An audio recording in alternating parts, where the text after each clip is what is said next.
it was mostly finished as of Monday. They were waiting for one final detail. It had to do with one of the games that was being moved. I believe they've got that ironed out. So I think they're going to announce their 13 home football games with Oregon State and Washington State. I think they will announce that on Thursday morning.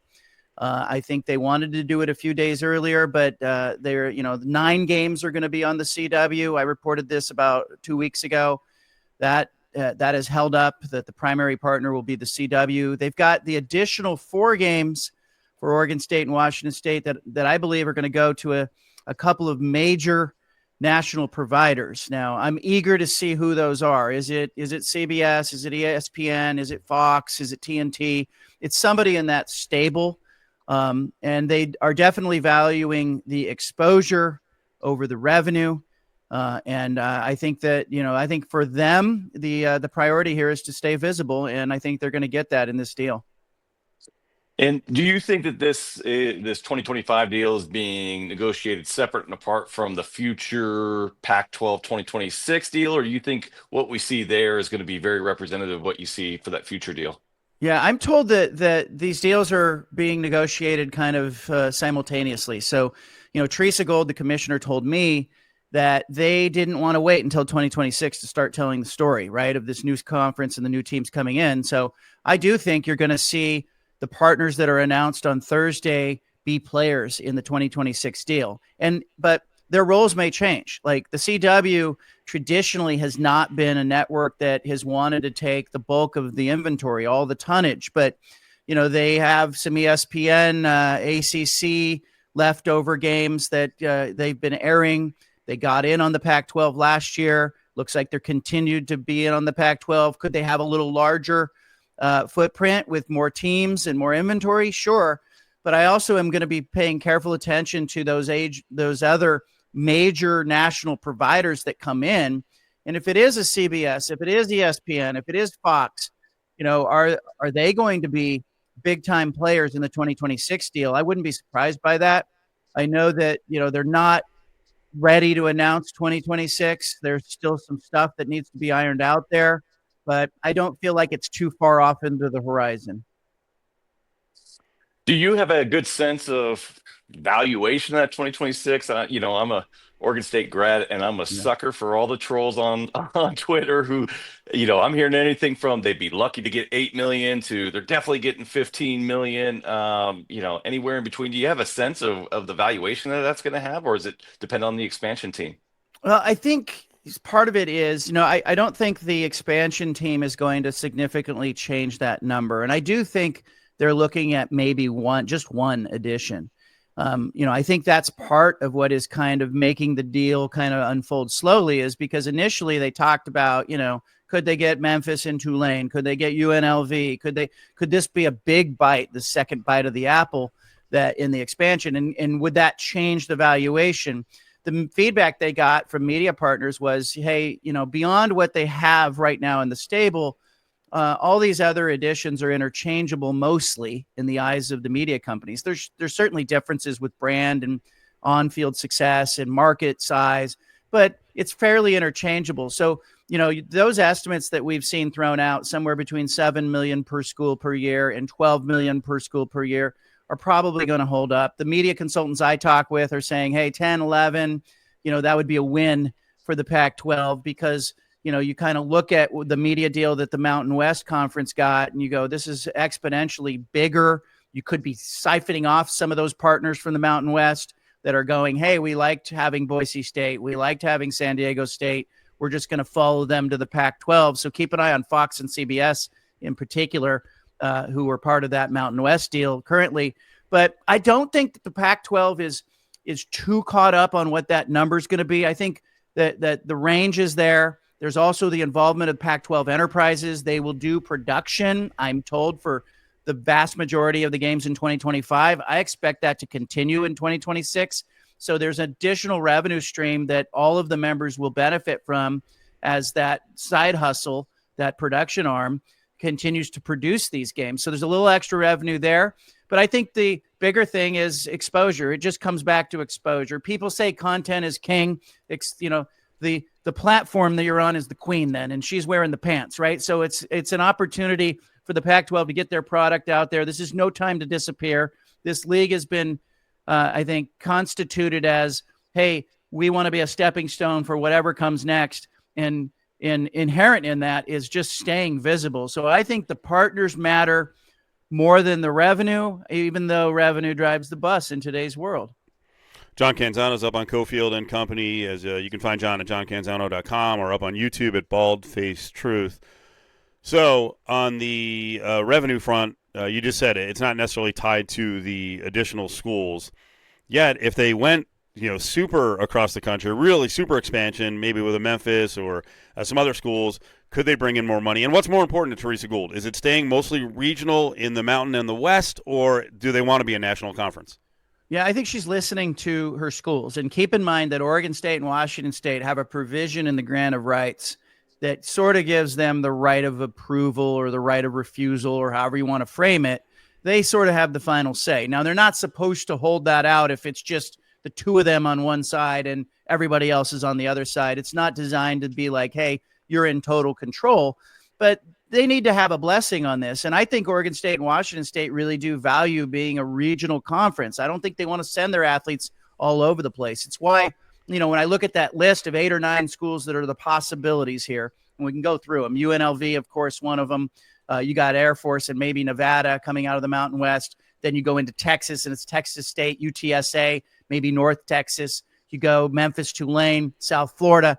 I mean, I'm lopping off South Florida right now because I just don't think that there's an interest right now from Gonzaga and Boise State and others to send athletes out to Florida to play games, especially in the non-revenue generating sports. And so the president at Washington State, brand new president, comes in. She makes a comment last week. She says, we want to be west of the Mississippi. And then she corrected herself and said, or on the Mississippi. So geography test here. I pull the map out, start the overlay of the Mississippi River on the map. And I look and I go, Memphis and Tulane essentially sit on the Mississippi.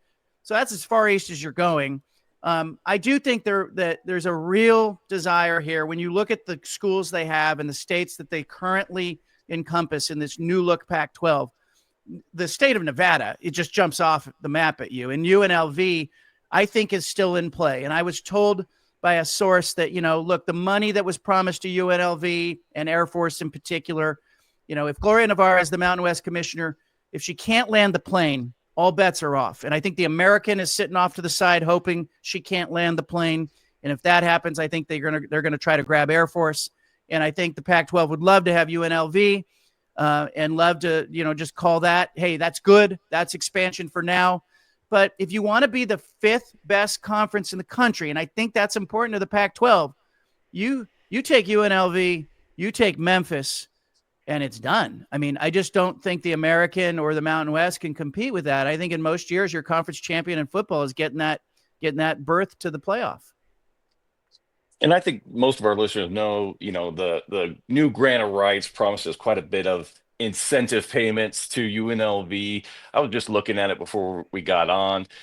Basically, they're going to have to, Mountain West is going to have to pay Air Force and UNLV $20 million before July 1st of 2026, which would require just about 2/3 of exit fees and poaching fees, which are tied up in litigation currently. I've taken the legal position that I think that grant of rights is revocable prior to any TV deal being signed and prior to July 1st, 2026. I've had a lot of back and forth online about that. But have you heard any positions from any targets, UNLV namely, that they feel bound by that unless those payments come in prior to July 1st? Yeah, I haven't heard that specifically. What I have heard is that the Pac-12 and UNLV re-engaged, in the last month or so. And I know that, I don't know how serious those talks were, but, there have been conversations.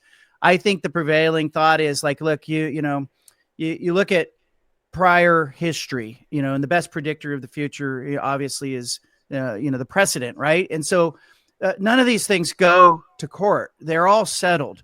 Nobody keeps a school that doesn't really want to be in a conference in the conference. Things even in the ACC got settled.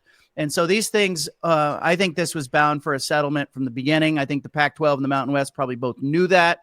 I think, some of the language that was used when those original Mountain West Conference schools left, you might go back and look. The language that was used is that they left the conference and that they reached out and initiated the contact with the Pac-12. I think that was intentional for the later settlement discussions to be able to say, hey, we didn't poach anybody.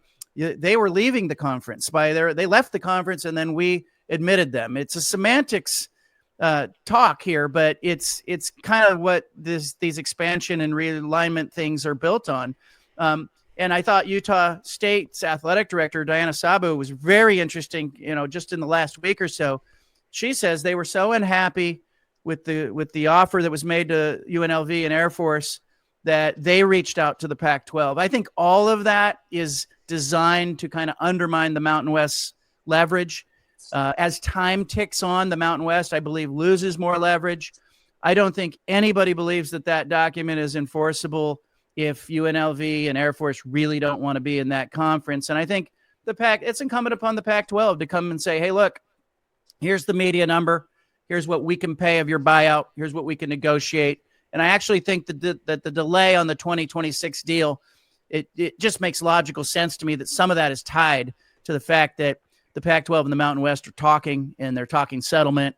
And I think they arrive there at some point. And I think some of it may just be the Mountain West, realizing that if they want to survive, if they want to exist beyond this current media deal, they're going to have to, I think, come to some sort of settlement with the Pac-12, because I just don't see them being it. They don't have the money. They don't have the schools to get the new media deal.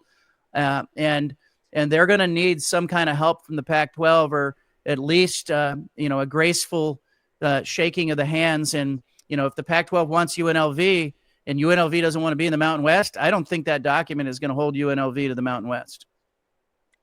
Yeah, well, I loved what you're saying is the predictor of the future is the past. The one thing we don't have precedent on is a poaching fee.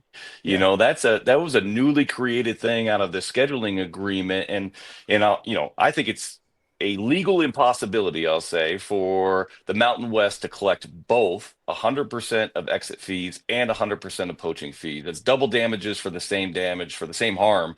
And I don't think they can get there. The one thing I wonder is, I know the parties have engaged in mediation, but somewhere in the back of the Mountain West mind, they have to be thinking, well, crud, if we settle this for the wrong number, then we know UNLV and Air Force are gone, so we can't settle, but we can't make the payments that are due under this document unless we do settle. I've heard this talk of, maybe mergers back on the table at the mediation. Have you heard anything along those lines? I don't think the Mountain West schools that left have any interest in being part of a merger. I just think they're adamant that they left and they ran towards something that they liked better than the Mountain West, and I don't think they want any kind of contact. Now, could there be, as part of the settlement, some kind of relegation promotion model where maybe the school that finishes last in the Pac-12 and the school that finishes first in the Mountain West for the the ensuing season, do they switch places? For the football season, is there a scheduling agreement that they can come up with? I also think, look, there's some sentiment in the Mountain West from schools that are not UNLV and Air Force that would like to see UNLV and Air Force go. I talked to a head football coach at one of the Mountain West schools who said, he called me and he said, hey, is UNLV going to be part of this conference or not? And I said, to be determined. And I said, what do you think? And he said, well, I'd like them to be not part of the conference. He says, because how do I compete with that? Because they have too much more money. They have the better resource. They're, bound to finish at the top of that conference in most years. And so he was like, there's a win on my schedule that I can't get if they stay in the conference. So I think it'll be really interesting to see kind of where the money falls. And so much of the pot was dedicated to UNLV and Air Force. Those other presidents in that conference have to be going, all right, can we get survival? Can we get a little more money?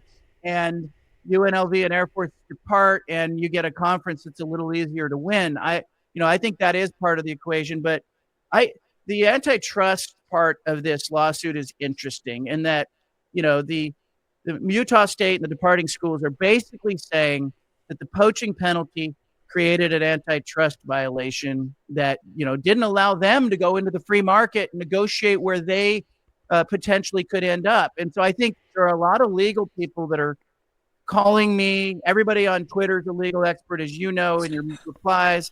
But in the end, I think they're going to have a hard time with the poaching part of this, especially given some of the correspondence that I'm told that happened prior to the signing of the document. The Pac-12 apparently, in writing, has some correspondence between itself and the Mountain West that it feels that pretty much sinks the Mountain West leverage on that point, that there may have been some admission that this might not be legal, or there was an objection that this was legal, that they felt that they were being, signing that document under duress. And, I keep going back, like I originally was like, well, you signed the document, but the lawyers, the antitrust lawyers, are saying, doesn't matter. Doesn't matter if they signed the document. What matters is, was it legal? And I suspect that the Mountain West is very eager to settle this. I think they want survival. I think they know there's not a media deal out there for them that will match what they have. I don't think they're going to have the money. And so it just comes down to, does UNLV want the risk? And keep in mind, UNLV was invited to the Pac-12 with those, with Utah State in that second round. UNLV passed at the time and decided to sign with the Mountain West. Like, does UNLV have the leadership alignment? Who's running the show there? Is the regents, or who is it?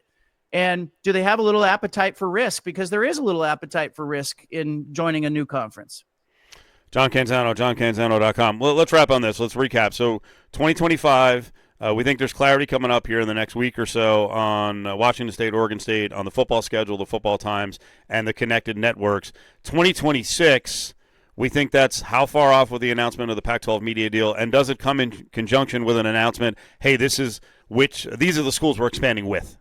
Yes, I think the expansion piece and the 26 media deal will be in lockstep. I think it's like watching a triple jump. It's a, hop, skip, and jump. And so I think those things are going to happen together, because I think they want to be able to announce, here's the schedule, here's what we're doing, here are the teams involved. And by the way, is it an 8-game conference schedule or a 9-game conference schedule, depending on how many teams they add? Oregon State and Washington State are playing each other twice this season. Are they going to set that up in future years? Like, I think that is a discussion point. I mean, I don't know that I love it, playing a home and home with your rival, but there may be some advantage to that, because then you control more inventory as a conference, and everybody's like, hey, we got extra home games. So instead of having to go out and buy a game somewhere. So I think there's a lot of that needs to be sewn up. There's a meeting here at the end of the month that is in person in the Bay Area. All the presidents will be there. All the new look ADs for the future conference will be there. They tend to get things done in the Pac-12 when they get in person. So I'm interested to see, like, is that a real pivot point? I don't think anybody's worried about the partners. It sounds like they have a deal for 25 that they really like, and I'll be eager to see that. I think that announcement will come on Thursday morning, bright and early Thursday morning. I think, I'll try to get it in the meantime, but I think they're going to be real pleased with what they have, and they're sounding confident about what they have. And I think that the 26 deal can't be far off. I mean, I don't think it's going to be like several days from now, but I wouldn't be surprised if it's a couple of weeks and we know who's in the conference. And keep an eye on UNLV, because I still go back to UNLV and Memphis as being kind of the primary targets, and then maybe a Texas State as a fallback option. They'd probably be willing to take a lower distribution and more money for everyone, but that's where I think things stand. John, you're doing just about daily content. Where's the best spot for Las Vegans and people out west to find your stuff? JohnCanzano.com. That's where you can find me. I always tell people, get a free subscription, get a paid subscription, whatever works for you works for me. But I'd love to be in Vegas. I'd love, selfishly love to come cover games there, and that facility and venue is fantastic, and the fans are good. So I think UNLV belongs in the Pac-12, but let's see what happens. John, appreciate it. Thank you so much. Thank you, guys. Thanks, John.